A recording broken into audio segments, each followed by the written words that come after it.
Meron isang pa-contest para sa mga lalaki. Ang premyo, 5 million pesos. Magkano yung premyo? 5 million pesos.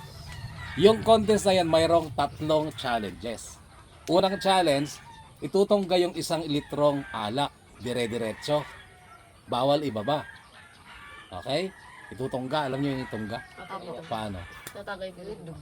Iba yung tagay sa tungga. Inumin lahat. Yung tagay may baso. Yung tungga, dire-diretso. Okay? Yun yung unang challenges. Ay, yung unang challenge. Itungga, yung 1 litrong alak. Kapag nalagpasan mo yun, lipat ka sa challenge number 2. Papasok ka sa isang kwarto na may tigre. Alam nyo yung tigre? Apo. Okay. Ang gagawin mo sa tigre, bubunutan mo ng 1 ngipin. Okay? Kapag nagawa mo yon, lipat ka sa challenge number 3. Papasok ka sa isang kwarto. Sa loob ng kwarto na yon, merong isang babaeng maganda at sexy. Aanuhin mo yung babae. Okay? Kapag na-enjoy ka niya, nasyahan siya sa gagawin mo, mananalo ka ng magkano? 5 million pesos. Okay? Pero kailangan challenge number 1 muna. Maraming sumubok. Maraming nag-try. Kaya lang karamihan sa kanila, challenge number 1 pa lang bagsak na sila. Hindi nila kayang itungga yung 1 litrong alak.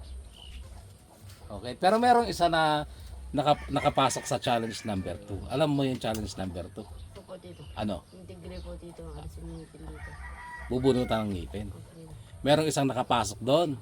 Kaya lang paglabas niya, wala siyang kamay. Ay. Oh, duguan yung buong katawan niya. Kaya lang merong isang Ilocano na lasanggero. Dumating siya, sabi niya, "Oh, balita ko, meron ditong libreng alak ah." Ang sabi ng organizer, hindi yung libreng alak, part yun ng contest, challenge number 1 yun. Kapag naitunggo mo yung 1 litrong alak, lilipat ka sa challenge number 2.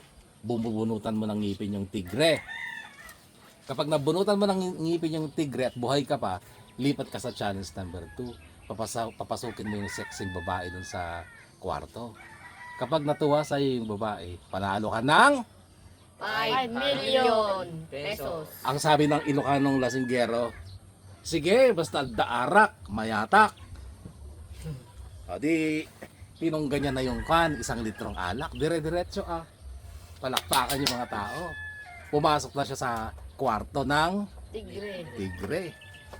Tapos sinara yung kwarto. Narinig ng mga tao, nagwawala yung tigre, umuungol. Pagbukas ng pinto, lumabas yung lasinggerong Ilocano. Wala siyang sugat.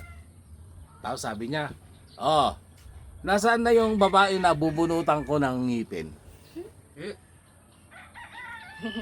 Ah!